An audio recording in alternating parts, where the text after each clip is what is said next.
criminal justice system, the people are represented by two separate yet equally important groups: the police who investigate crime and the district attorneys who prosecute the offenders. These are their stories. Hi BookTube, Sarah here, and welcome to another weekly reading vlog. Today is the 5th of April. It is Sunday.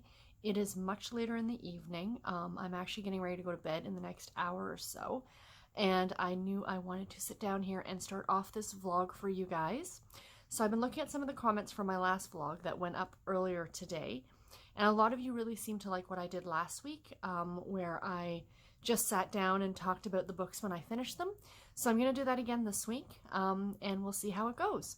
So hopefully it will not be as long as last week's vlog, because I don't predict having a lot to chat about, a lot of extra exciting things. You know, some big stuff was talked about last week, and you know, with me quitting my job and deciding to move. So yeah, so Garrett and I are both obviously moving together.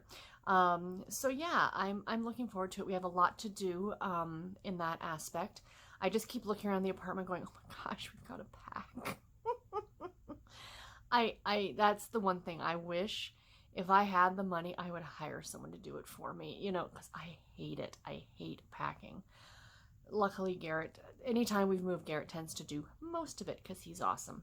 So I am here as usual on Sunday to share with you my reading plans for the week, and kind of talk a little bit about what I've been reading today, the new books I've started, because I pretty much had I think I finished 3 books yesterday. So yeah, so that's exciting. So as per usual, I'm going to go through my reading plans. So I will start off with my audiobooks. I am currently listening to The Girl with the Make-Believe Husband by Julia Quinn. I am really enjoying this one. It is super cute so far. It is book number 2 in the Roxbury series. Roxby. I can talk. It's late, you guys. And this is about Cecilia, and I believe his name is Edward. And he is best friends with her brother Thomas. And the both of them are are fighting in America.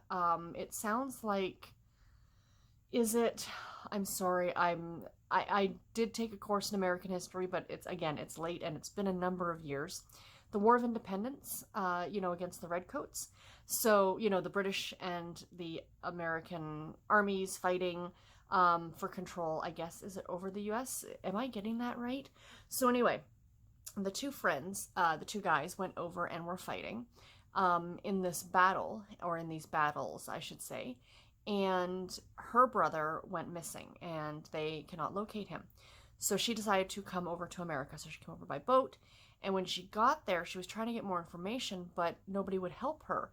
So because her brother had been writing about this friend that he'd met named Edward, she decided to pretend to be his wife. Well, the thing is that Edward, when the story starts, he's in hospital because he suffered a head wound. So he doesn't remember marrying her. So it kind of all works out a little bit. I'm about 30% of the way through it right now. Hoping to get it done in the next few days. But yeah, so far it's been really delightful. It's really fun reading a Regency, you know, in a way that takes place in America. I love that twist on the typical, you know, Julia Quinn or, you know, any of those big Regency author books, to have it take place in America. And it's in New York, in Manhattan, the island of Manhattan, as they call it. So I hope, like I said, to get that one done in the next few days. I have a lot of reading plans this week, you guys, by the way. So after I'm finished that book, I will be listening to an audiobook that I did not have on my TBR, and that is The Flamingo Diner by Cheryl Woods. This is a book I read many years ago. I think it came out in 2002, and I probably read it not long after that. I'm pretty sure I picked it up used at a bookstore. I think it was the first Cheryl Woods book I ever read. So the reason I'm reading this one is that it's been back on my radar again, that I've wanted to give it a reread. Because it's been so long, I remember loving it the first time I read it, and I want to see whether it stands up, because I was still very new at reading romance back when I read this one originally. So now with all these years of reading romance under my belt, I want to see if it holds up. So I am participating, I've mentioned it before in a previous vlog, I'm sure, in the Pass the Parcel Challenge, in the Romance Readers Reading Group on Goodreads. And every Friday we are given a new challenge, and we need to read a book for that challenge. So I left space, audiobook space, on my TBR, which sounds funny, but I know how many audiobooks I can listen to over the course of a month. So I try not to bog myself down with them, and I've left space while doing this challenge. So that way I can fit in some of these extra audiobooks if need be. Occasionally I will find a book on my TBR that will fit the category, but oftentimes I will not. And I could have used another one of the books on my TBR for this challenge, but I decided to use this one just because, like I said, it's kind of been on my mind lately, and I thought it would be a really fun reread. And the challenge was to read a book that does not have a person or an animal on the cover. Now, it's the Flamingo Diner is what it's called, but there's no actual animal or person on the cover, just the word flamingo, so it counted. And I'm really excited about this one. I cannot remember for the life of me what it's about. I believe it's something about a girl whose dad passes away, or a woman whose dad passes away, and she goes back down to, I know it takes place in Florida, to the family's diner, and I think that's about all that I really know. So yeah, I am super looking forward to giving this one a reread, and I think it's going to be a lot of fun. And so that one I do plan on getting finished this week, starting and finishing it this week. And then I plan on starting Grin and Beard It by Penny Reed, which is the second book in the Winston Brothers series. I talked about this one when I did my TBR video, that I am certain, almost certain, I have already read this. But it might have been last year or the year before, but Goodreads does not show that at all, which is odd. Like, even if you've removed it from your TBR, or like removed it from your Goodreads, it will still show when you add it back that yes, you read it before, but it's not showing me that. So again, I think maybe I started it, but even if I started it, it would say, wouldn't it? So I'm a little confused. Old age does a number on you, you guys. You hit over 40 and it's all downhill. No. But that goes to show my memory's pretty good if I can remember reading this one. But again, maybe I just read the back of it. I don't know. So anyway, I am looking forward to it, and I will not get this one done by Saturday. And like I always say in these, when I say this week, I mean from Sunday to Saturday, the books I plan on reading. So I will not finish this one by Saturday, but I'm at least going to get it started, which is great. And then on to my ebook and print books, or they're all ebooks this week. But the one I'm currently reading is 100 Reasons by Kelly Collins. This one, so far, I'm about 12% of the way through it. I just started it today. It is super cute. I am really liking it. My friend Mandy read it about a week or two ago, and she really enjoyed it, she told me. This is a small town contemporary about a woman named Sage, and she works in the geriatric wing of the hospital. But she is a very, very sensitive individual, and I can absolutely empathize with that, as I am one of those too. You know, with all of my time spent in hospital, a lot of people used to say to me, why didn't you become a nurse or something like that? And I'm like, I couldn't do it. I could not bear to have patients pass away or be sick. I'm too sensitive to do that kind of a job. So I absolutely empathize with her, and she takes it very hard when her patients pass away. I mean, this is, like I said, it's the geriatric ward, but it's almost like the palliative care area of the hospital. So at the very beginning of the book, she ends up losing a patient that she was very close to for the last number of weeks. And this patient ends up willing her bed and breakfast in this small town called Aspen Cove. I think it's in Colorado. So yeah, so she goes to this small town, and she's just been willed the bread and breakfast.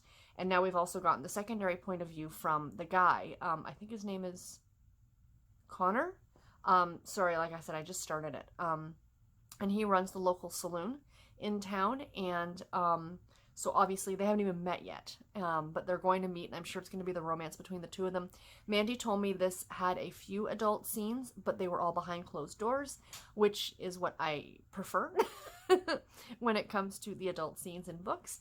So yeah, like I said, I'm really looking forward to this one. It is available on Kindle Unlimited, and there are a number, I think there's like 10 books in this series, so if I enjoy this one, I'm super excited to have a series that I can read through that will not cost me anything well, other than my Kindle Unlimited subscription, but you guys know what I mean, to work my way through it. So yeah, I'm looking forward to that one. So I'll definitely get that one done in the next day or two. It's not a terribly long book. It's right around 250 pages. And then I plan on starting and finishing One Perfect Summer by Brenda Novak. This is one of my, hiccups as per usual. one of my NetGalley review books that is coming out I think it comes out on the 7th, so it comes out this coming Tuesday. So I won't read it till just after the release date, but I'm still really looking forward to it. This is more of a women's fiction novel as opposed to a contemporary romance. I believe it's something about friends or sisters, cousins, something like that. Obviously takes place in the summertime, and I love Brenda Novak's writing. She does great suspense. She does great contemporary, and yeah, I'm really looking forward to this one. And then, like I said, and that one I will be starting and finishing. And then the last one I will be starting this week is Truths I Never Told You by Kelly Rimmer, which I believe is a historical fiction novel. And I don't know too much about it. I'm starting now to get into my books, like to go into my books blind in a way. Like I try not to read the back of the book and just kind of start reading them and just see where the story takes me. Because sometimes some of the things they talk about don't happen till much later. And then you're expecting it and all these things. So yeah, so this one I'm looking forward to. Again, it's a historical fiction, and I'm in the mood for a historical fiction, so I think this one will be really good. And Kelly Rimmer, she also writes great contemporary romance, so I really do like it when you see authors kind of branching out from their normal writing into something else. So I noticed that last week when I was doing this little sit-down, I completely forgot to mention the Back to My Childhood book that I was reading this week, along with my Harlequin Shelf book. So my Harlequin Shelf book I've just started, and it is A Cowboy and a Kiss by Diane Castell. This is super, super cute so far. Really, really quaint and charming. Takes place in small town Texas, and it's about a woman by the name of Sophie. And she has arrived in this small town of Tranquility, Texas, to sell her best friend's saloon. Her best friend kind of ran into, or had dealings, borrowed some money from a gentleman named Sam Cement. And as it says in the book, he didn't get that name from putting in patios. Unless the person is under the patio that didn't pay him back, kind of an idea. A loan shark, essentially. So she borrowed this money, she can't pay it back, and she has this saloon that was willed to her by her aunt. So we're kind of getting this whole, willed property thing this week seems to be a theme. And she's afraid to go there because she's afraid that this guy's going to follow her there. And she's from Reno. She's the friend, Sunny, is a showgirl. And Sophie is a lawyer, but they're still best friends. So super cute. I really like that aspect. They've been friends since they were kids. And so anyway, Sophie goes down and I'm not even done the first chapter yet. And there has been an explosion at the gas station, which sounds horrible, and it is. But they're making, like I said, it's a very quaint story. So they're making it, it's a little light. And she hits her head, and she now has amnesia. But before the explosion, she told the guy, whose name is Gary, he was pumping gas on the other side. She asked him if he knew how to get to the saloon. So he now assumes that she is the showgirl. So the story's going to go from there. So far, like I said, really delightful. This poor book has been really banged up. It's not available on ebook, I looked, but I am, I'll get through at least a reading in this condition, and then it can go on the shelf and, part of my collection. But yeah, I don't care that it's banged up. It's clearly, somebody loved it. It's got, writing in the front. It's clearly been read. So yeah, I am really enjoying this one so far. And my Back to My Childhood book this week is Dangerous Love by Francine Pascal. This is book 6, I think, in the Sweet Valley High series. And in this one, Todd, Elizabeth's boyfriend, gets a motorcycle. And her parents have told the kids, like Elizabeth, Jessica, and their brother Stephen, they are banned from ever riding on a motorcycle or using a motorcycle because their cousin died in a motorcycle accident. So, and now Todd's got this motorcycle, and, is Elizabeth going to be able to go for rides on the motorcycle? And I do know, obviously, this is kind of an iconic book in the series because Elizabeth is in an accident on the motorcycle. Spoiler alert, because the book after this one is Elizabeth in a coma from that. So, all the teenage soap opera type deals with this series. But they're fun to read, and I'm not mocking them. I'm enjoying them. So yeah, so that is all I have for today, you guys.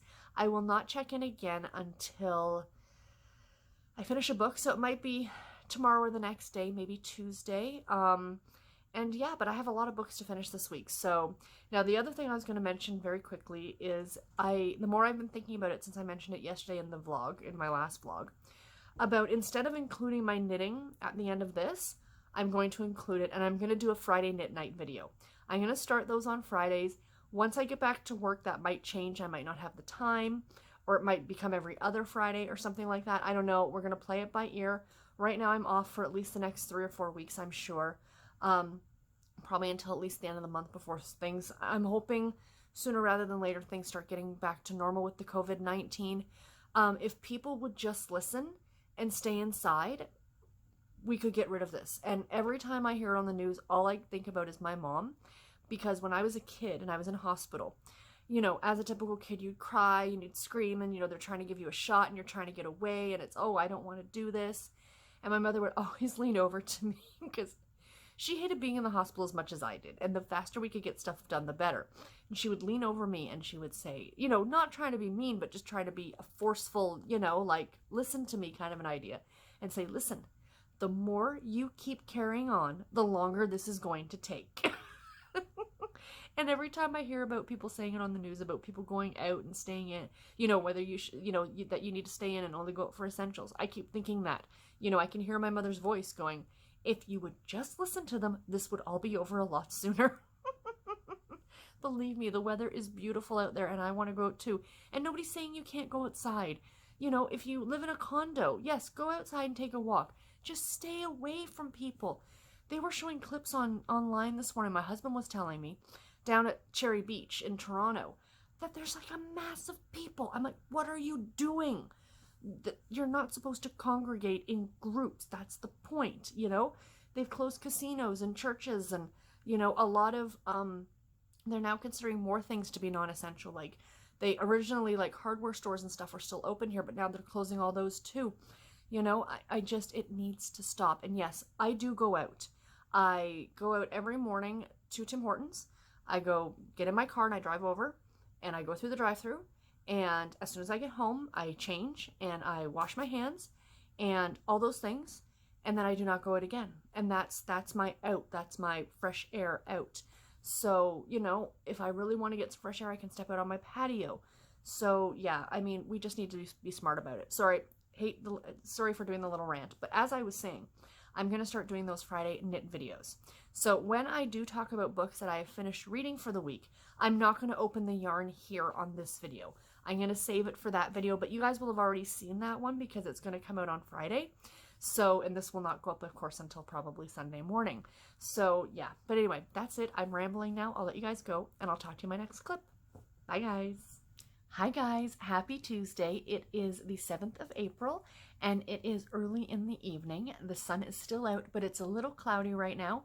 So I just finished filming a video. The lighting was actually kind of perfect for it. This is a video that I had meant to film.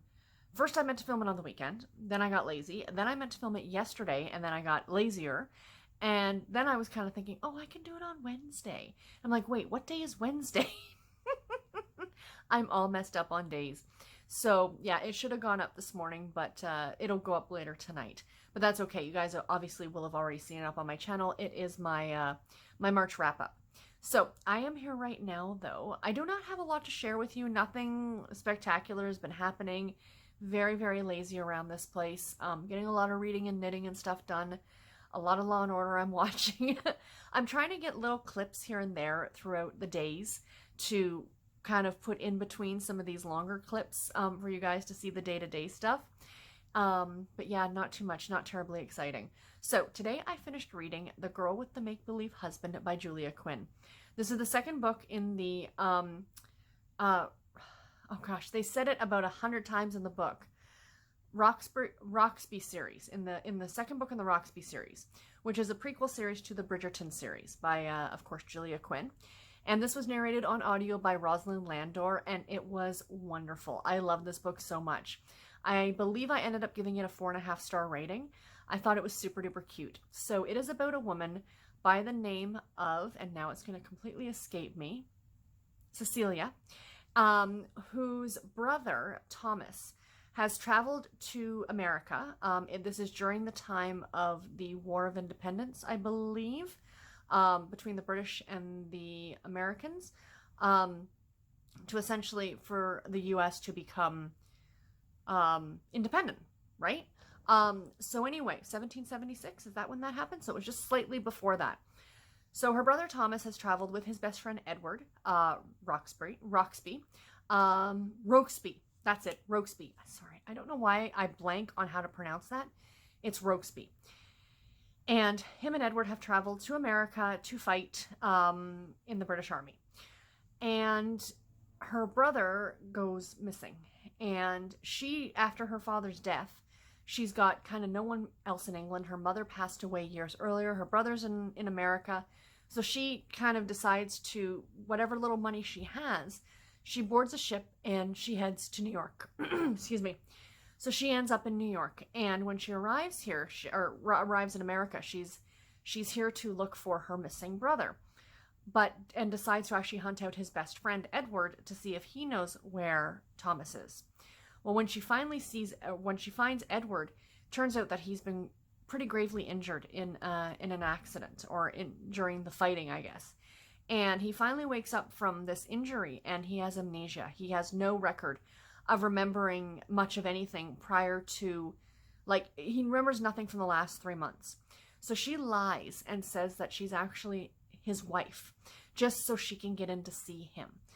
And the story kind of unfolds from there, that the two of them, he believes that they are actually married when in reality they are not. That it was supposed to have been a proxy marriage where I guess they kind of say their vows separately and then something is filled out or they do another ceremony later. I'm not sure exactly how a proxy marriage works, but it was really good. I really, really enjoyed this one. What I said about this at the beginning, in my last clip, I don't know why I'm pointing, in my last clip, that I really love the fact that this was a Regency novel, but set in America. I loved, it took place on the island of Manhattan, and, but it still had that very Regency air because, Edward is from the nobility. He would be part of the ton. And it was absolutely delightful. And I think what I really enjoyed about it, and I realized this as I was listening to it this morning, when I was finishing it, is that you get a lot of stories, especially romance novels, that if they're set historically during this time period, it's Americans, so the British are always known to be the bad guy, essentially, especially because if they're being written by American authors, which I can kind of understand. It's like the old saying goes, the history books are written by the victors, kind of an idea. So the British soldiers, the redcoats, were considered to be, the bad guys. And to read a story where they were the same. There wasn't necessarily, depending on who you're talking to, necessarily a bad guy / good guy situation. A lot of these guys, just these people who were fighting, not the generals, not the ones who were declaring war, but just the average soldier. They were just kind of drawn into it. And, they were fighting for their country, regardless of, and I really, really liked that aspect of it. I thought it was really fun. So yeah, as I said, 4.5 stars. I highly recommend it. This series is really cute. Like I said, it's the prequel series to the Bridgerton series. So it is the characters that you meet in the Bridgerton series, the 8 siblings. This would be their aunts and uncles, essentially. They're aunts and uncles because the youngest Bridgerton sibling is the father of the Bridgertons that we know, from the Bridgerton series. So yeah, this would be their aunts and uncles, kind of an idea. But yeah, really, really good. Highly recommend. So yeah, so that's really all I have to share with you guys right now. I am not opening my yarn because you're gonna see that ahead of this video. But I am going to do a Friday knit night this Friday where I'm going to kind of show you guys what I've been knitting, and that's when I'm going to open up all my minis for you guys to check out. And yeah, so that's about all that I got. I'll talk to you guys in another day or so, probably tomorrow, because I predict that I'll finish 100 Reasons, which is what I'm reading right now on ebook. So I'll probably talk to you guys tomorrow. Bye, guys. And later falling out of belief just assembled while remaining alert to the subtle religiosity of American secularism. Okay, this Hi. comes out in early March. Hi everybody, happy Thursday. It is the 9th of April and it is mid-afternoon if you can't tell from that beautiful bright sunlight coming in. I wanted to film this while I had good sunlight. I just filmed another video that you guys will have seen on Friday, which is the Amish in April announcement video, which is super exciting. I'm so thrilled that that's coming back. So if you haven't seen it yet, please do go ahead and check that out as well. So yeah, I am here, of course, to share with you guys the fact that I have finished 2 books. I finished a book yesterday, but it was late in the evening, like it was like 11 o'clock at night. And then this morning I finished another book. So I decided that I was going to wait and sit down and talk to you guys about all of it all at once. So yeah, both books were highly enjoyable. Updates around here, not too much at all. Garrett and I have been doing a little bit of packing. We've been taking some boxes over to my mom's house and, you know, slowly trying to get things done there. But really, that's about it. I have been doing a lot of reading. I've been doing quite a bit of knitting. I've been watching a ton of Law and Order. I think in the last 2 weeks, I have worked my way through 3 seasons. 3 seasons. I need to start watching some BookTube because I am falling so behind on BookTube. But yeah, that's my plan after I'm done filming this, is I'm going to sit down and watch some BookTube. So anyway, the 2 books that I finished. The one that I finished yesterday was 100 Reasons by Kelly Collins. This is the first book in the Aspen Cove series, and I ended up giving this book 4 stars. It is available on Kindle Unlimited, and I now want to start reading the entire rest of the series. I'm actually debating on maybe doing a book a month and working my way through this series. It is absolutely delightful. This is small town contemporary romance about a woman by the name of Sage and a gentleman by the name of, it's not Connor. I want to say it's Connor. It might be wrong on that one. I apologize. But she lives in Denver and she is a nurse at in a geriatric wing of the hospital, like end-of-life palliative care kind of an idea. And I think I mentioned this in my last clip, that she is very, very sensitive and has a very difficult time kind of dealing with that, with the death of her patients, because it is inevitable. And she loses one of her favorite patients, this old woman named B. And B ends up leaving her a letter. And the letter is leaving her essentially her home in Aspen Cove, Colorado, because the beginning of the story takes place in Denver. And she kind of packs up everything and she goes there. She doesn't plan on staying more than a few days. She wants to get the place sold, and, you know, she knows nothing about this little town, one-horse town. And while she's there, she falls in love with the town and with this local guy. Again, I think his name is Connor. And yeah, the story kind of goes from there. This was a really sweet, sweet story. I loved the representation of disabled animals in this story. I'm not mocking anybody who, you know, with disabilities or anything at all like that, but I just think that that's kind of cute. She had a 3-legged golden retriever and he had a cat with only 1 eye. And I'm like, oh, I love that you gave these animals homes. I think that's fantastic. So yeah, that was really cute. The romance was very sweet. It's not overtly graphic. There is adult content in it, but a lot of it happens behind closed doors. There is a bit of swearing in this, but the characters in this story are absolutely delightful. You can really feel the small town atmosphere in this story. And I think, like I said, I gave it 4 stars. Really, really enjoyable. And again, available on Kindle Unlimited. So if you've got it, pick it up to read it and give it a try and see what you think. It's right around 250 pages, so it's not a terribly long book, but really, really good.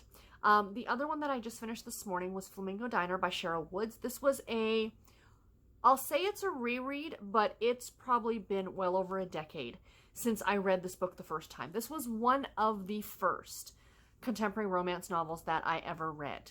I know that because I remember reading it right at the beginning of like my romance reading career, if you will. And I remember loving it. And I've recommended it before on this channel, knowing that I remember that book. Now, once I started reading it, I realized that I didn't remember it as well as I did, that a lot of it was like reading it for the first time because it had been so long. But I just knew that it was well written, and it was. It was absolutely well written. It was an enjoyable story. I gave it 4 stars. I think your perception changes a lot as you get older, as you read more, you might rate things differently, and that was the case. I'm pretty sure when I originally read this one, if I had been on Goodreads way back when or whatever I was on, I probably gave it 5 stars because it was still new to me. It was still like, oh my god, this genre is amazing. I absolutely love it. I've never read anything like this before. That kind of a thing. Where now I have so much romance, reading under my belt that it's like, okay, it was really good, but it wasn't spectacular. It was still an enjoyable story. It's about a woman by the name of Emma, who is living in Washington, D.C., but she grew up in a town called Winters Cove, Florida, which is in Central Florida. And her parents have run the Flamingo Diner her whole life.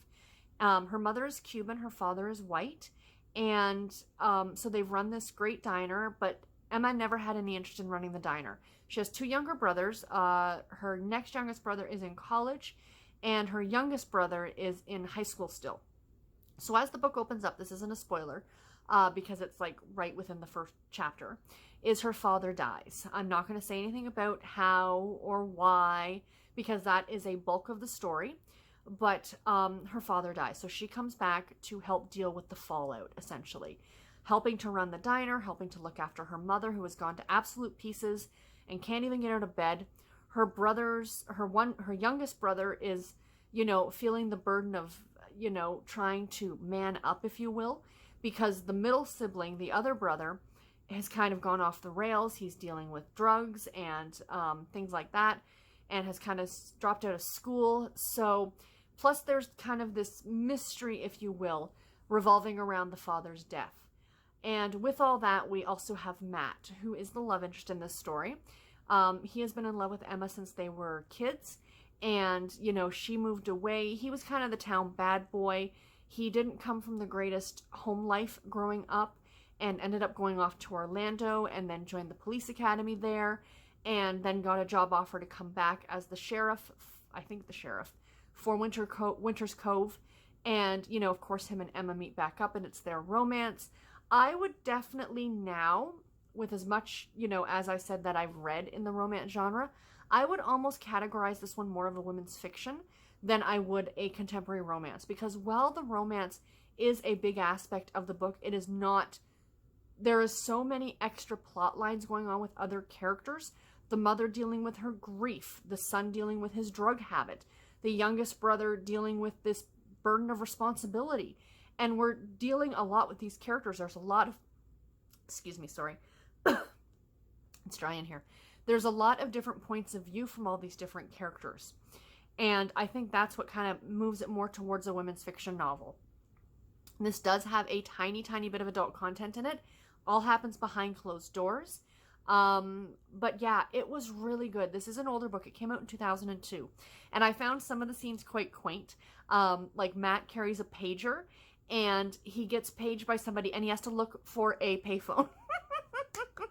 Some of the characters do have cell phones, but it's not like it is today where everybody has a cell phone. That payphones were still a thing. Because if you really think about it, that's 18 years ago.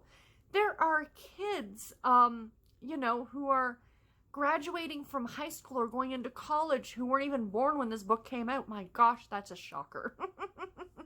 So yeah, it was really cute, really fun. It's been republished for the Kindle, which is the cover that I'm showing you is the Kindle edition. I did listen to it on audio through Scribed, if you are interested in checking it out there. The narration on this one was done by Christine Trezor, I believe, and she did a really, really great job. So yeah, highly enjoyable, and I do recommend this one. So that's all I have for this clip today. I probably will not be checking in tomorrow. I do not anticipating finishing any more books between now and Saturday. This has been a bit of a slower reading week for me because I had finished The Girl with the Make-Believe Husband, and then I now finished these 2. So I'm thinking I will be finishing the Harlequin Shelf book and the Sweet Valley High book that I'm reading on Saturday. So I'll update you guys on Saturday when I finish those. But yeah, it'll be a 5-book week this week, which is cool. That's absolutely fine. But yeah, anyway, until then, I will talk to you later, and I'll see you then. Wasn't sure how to end this. Talk to you guys in a bit. Bye.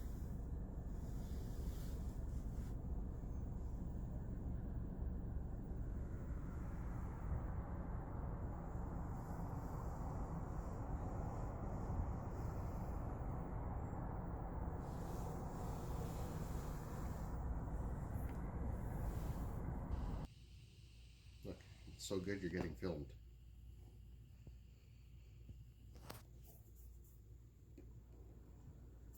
That's how he likes to start his day. He gets brushed and loved. Lots of love. Who's the biggest suck ever? Here. Knitting needle? He had his nose picked. Don't eat. Not everything goes in the mouth. It's like having small children. It's like having a toddler. You gotta wake A up, you big, gotta giant brush them. toddler. You gotta make sure nothing goes in their nose or mouth. Then Hey guys, it is later on Saturday night, about 11 o'clock, and I am wiped out and ready for bed. But of course, I wanted to pop on to share with you guys the 2 books that I got done today. So, yeah, a good reading day, but not much else has been going on. I think, when did I talk to you guys last? Was it yesterday or was it Thursday? I think it was Thursday.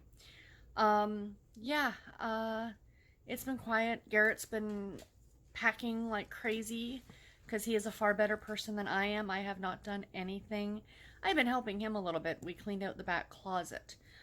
We got rid of a lot of stuff. We purged a lot of stuff out, which is always nice. I actually like doing that. I find it very cathartic. And with the old, right? There's no sense in taking a whole bunch of stuff that's going to sit in boxes again for another goodness knows how long, right? Because, you know, it's not like we're just going to my mom's for like a certain time period. You know, if she wants to keep and hold on to the house for a while, you know, we'll stay and help her as much as possible, to allow her to stay in the house as long as she wants to.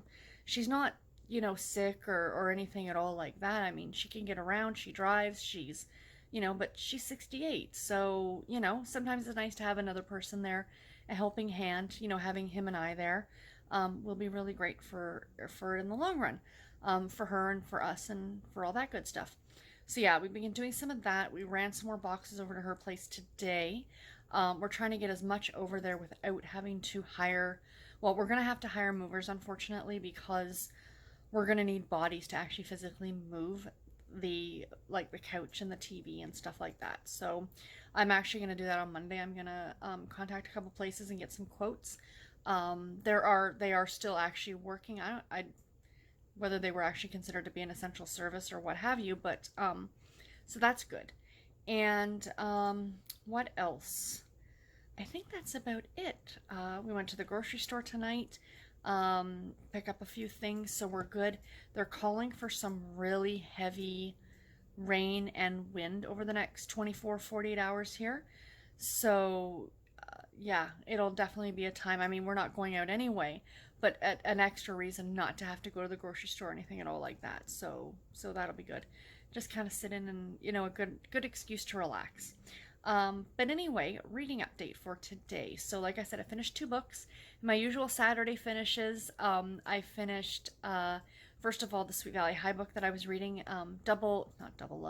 Dangerous Love, of course, by Francine Pascal. Book 6, I think, in the Sweet Valley High series. I talked about this one in my first clip. Todd gets a motorcycle.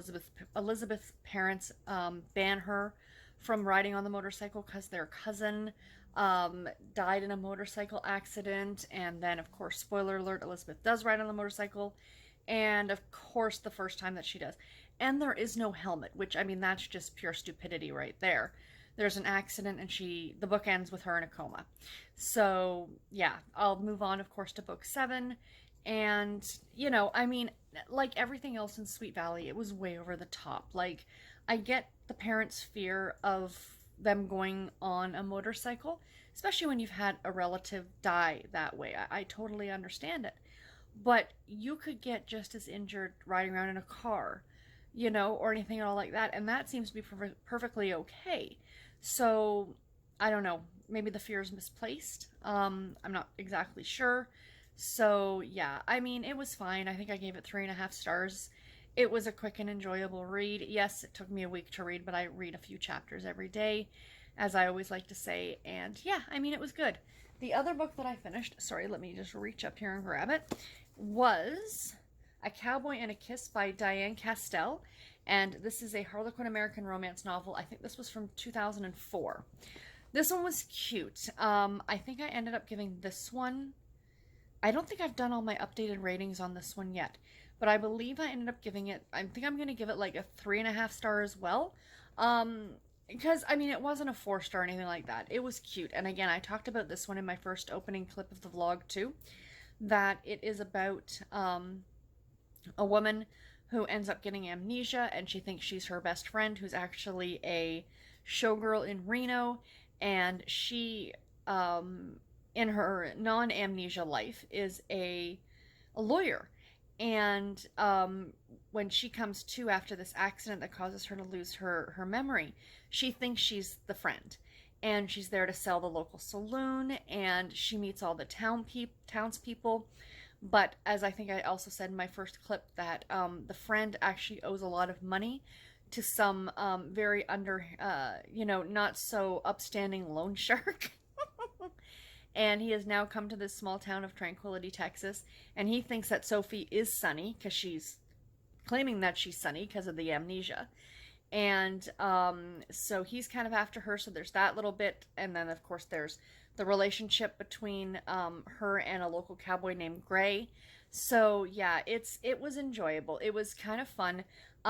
This is not available on ebook. I did check, but if you run across it in your used bookstore, I mean, pick it up. If you like the amnesia trope in romance, you might enjoy this one.